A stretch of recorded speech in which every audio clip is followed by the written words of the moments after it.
इस क्वेश्चन ने ना पूरा दिमाग ख़राब कर दिया मेरा, इसलिए मैं कभी भी ना शिवदास से भरोसा नहीं करता, इसलिए मैं कभी भी शिवदास से भरोसा नहीं करता हूँ उतना ज़्यादा।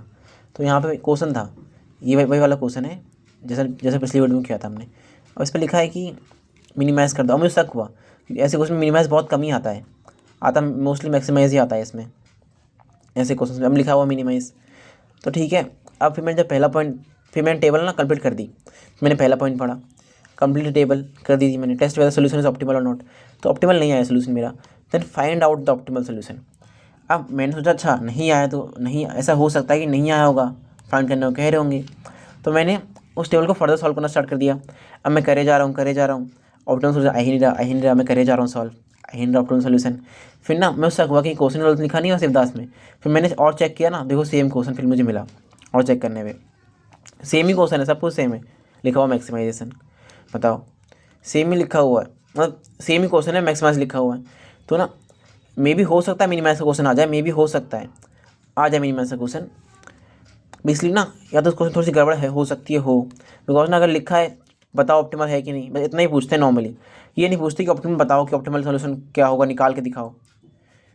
तो अगर नहीं आया ना, एंड पूछा भी हुआ कि निकाल के दिखाओ ऑप्टिमल सोल्यूशन, एंड नहीं आया ऑप्टिमल सोल्यूशन और कह रहा है निकाल के दिखाओ, तो ना थोड़ा शक करना उस क्वेश्चन में, थोड़ा शक करना कि क्वेश्चन सही भी है कि नहीं है। इसलिए ऐसा चांसेस नहीं है पेपर में गलत क्वेश्चन आएगा कि इतनी बड़ी गलती कर दे पेपर वाले, बट थोड़ा शक करना, अगर मिनिमाइज लिख के आ जाए ऐसे क्वेश्चन में, एंड सोल्यूशन ऑप्टिमल भी ना हो, एंड फिर कह रहे हैं ऑप्टिमल सोल्यूशन फाइंड करो, मतलब हमें एक टेबल कंप्लीट कर ली मतलब हमने, एंड दोबारा फर्दर एक और टेबल बनवा रहे हैं हमसे सिर्फ 12 मार्क्स के लिए। थोड़ा शक करना कि यार सही में ऐसा करने सही रहेगा कि नहीं रहेगा, कि क्वेश्चन में कुछ गलती तो नहीं है।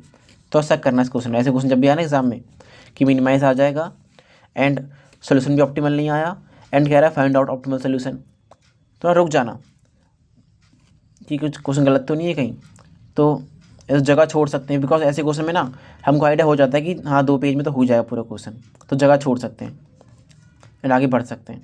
बट चांस है कि गलत क्वेश्चन तो नहीं आएगा पेपर में, बट ये तो क्वेश्चन तो गलत था, यहाँ मिनिमाइज लिख दिया उन्होंने, जबकि होना चाहिए मैक्सिमाइज। तो हम इसे मैक्सिमाइज के हिसाब से करेंगे, ठीक है। मिनिमाइज के हिसाब से मैं करता, मिनिमाइज के हिसाब से। अगर यहाँ पे नहीं बोलते ना find out the optimal solution, तो मैं करता, बट नहीं हो रहा ऑप्टिमल सोल्यूशन फाइंड, क्या करें। कंप्लीट द टेबल सब सोल्यूशन ऑप्टिमल और नॉट, तो मैंने टेबल कंप्लीट कर दिया यहाँ पे, ठीक है। सीजे यहाँ पे मैंने वो सब करा हुआ है आगे बढ़ने के लिए, जबकि जरूरत नहीं है। तो टेबल कंप्लीट हो गई यहाँ पे मेरी,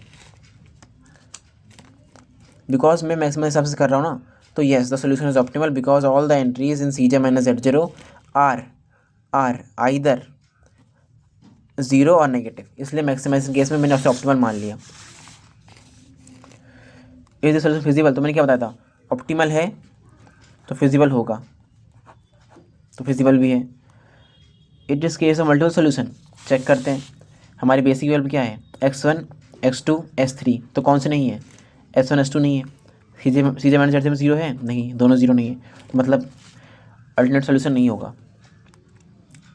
solution degenerate, is the solution degenerate, check करते हैं बेसिक वेरिएबल कोई भी 0 नहीं आ रहा, नो डी जनरेट भी नहीं होगा।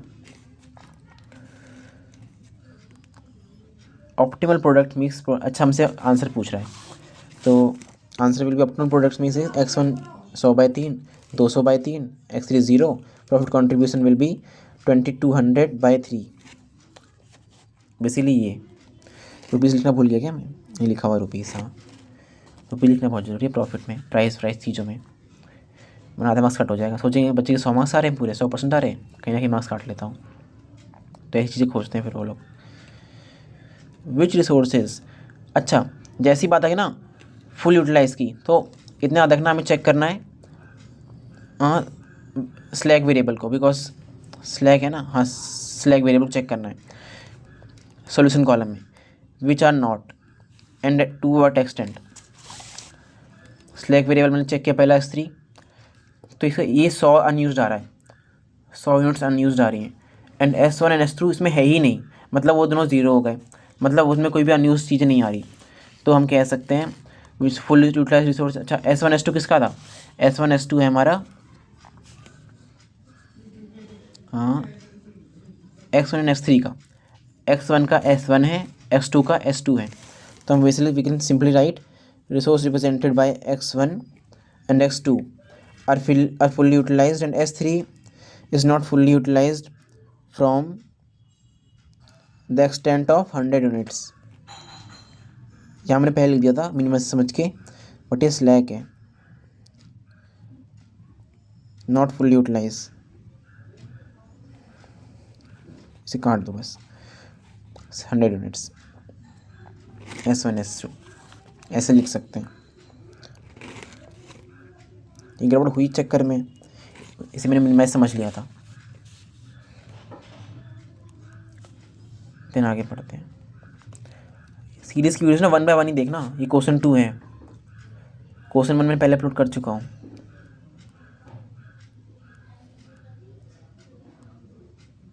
ये भी हो गया ऑप्टिमल, ये भी हो गया रिसोर्सफुल, ये भी हो गया। साड़ो प्राइसेस पूछा है, ये चेक करना। CJ माइनस Z0 में S1 S2 S3 10/3 4/3 2/3 सही 4/3 लिखा है ना, तो नहीं 4/6 लिखा है ना, तो उसमें 2/3 लिख सकता हूँ।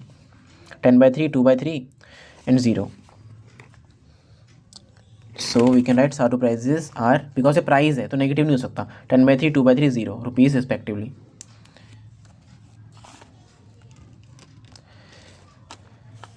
रिस्पेक्टिव लिख दिया मैंने यहाँ पे। चाहूँ तो मैं से S1 is equal to 10/3 S2 is equal to 2/3 and S3 is equal to 0 लिख सकता हूँ। तो आप अपने जैसे लिख लेना जैसा आपको अच्छा लगे, तो मैंने अपने हिसाब से लिखा है।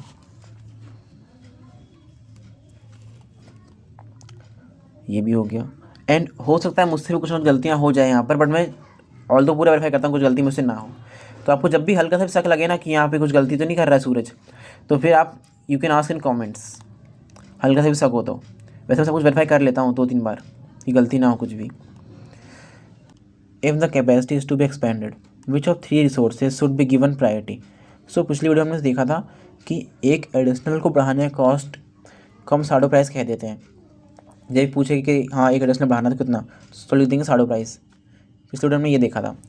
एंड जब भी हमसे बात करें ना प्रायोरिटी की, जब भी बात करें तो आप देखना हाईएस्ट साड़ो प्राइस कौन सा है, हाईएस्ट साड़ो प्राइस देखना कौन सा है उनमें से, बिकॉज ना it also can be said as rate of return, like rate of improvement कह सकते हैं, रेट ऑफ इम्प्रूवमेंट। सो आप बस देखना कि in case of maximization highest negative value कौन सी है, and in case of minimization highest positive value कौन सी आ रही है साड़ो प्राइसेस में से, है ना। हो सकता तीनों ही 0 हो जाए, बट बहुत लेस चांसेस है ना। नॉर्मली चांसेस ऐसे ही होते हैं कि ऐसे ही कुछ ना कुछ बन के आ रहा होगा। तो इसमें सबसे ज़्यादा नेगेटिव मेरा 10/3 ही है। 10/3 को I can write it as follows. Like इसमें ना एक ही पूछा है विच ऑफ द 3 रिसोर्स, मतलब किसी एक की बात ही करी है, 2-3 की बात नहीं करी। तो हमने खाली यहाँ पे एक ही लिखा, resource 1 should be given priority as it has maximum shadow price relating to the resources. S1 is equal to 10/3 rupees लगाना मत भूलना।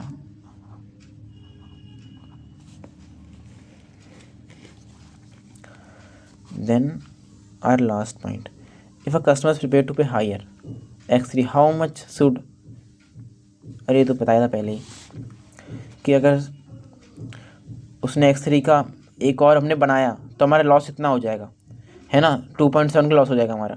2.7 मतलब 8/3, ये लिखना चाह रहा था मैं, तो मैं 2.7 लिख दिया, 8/3 लिखना चाह रहा था मतलब मैं। तो 8/3 का लॉस हो जाएगा अगर हमने एक और बढ़ाया, तो बस उतना से प्रॉफिट बढ़ा दूंगा मैं, सिंपल है। In order to ensure that the profit remain unchanged the price X3 should be increased by 8/3 rupees, simple. So I hope आपको ये क्वेश्चन समझ में आ गया होगा। If you have any doubts you can ask in comments.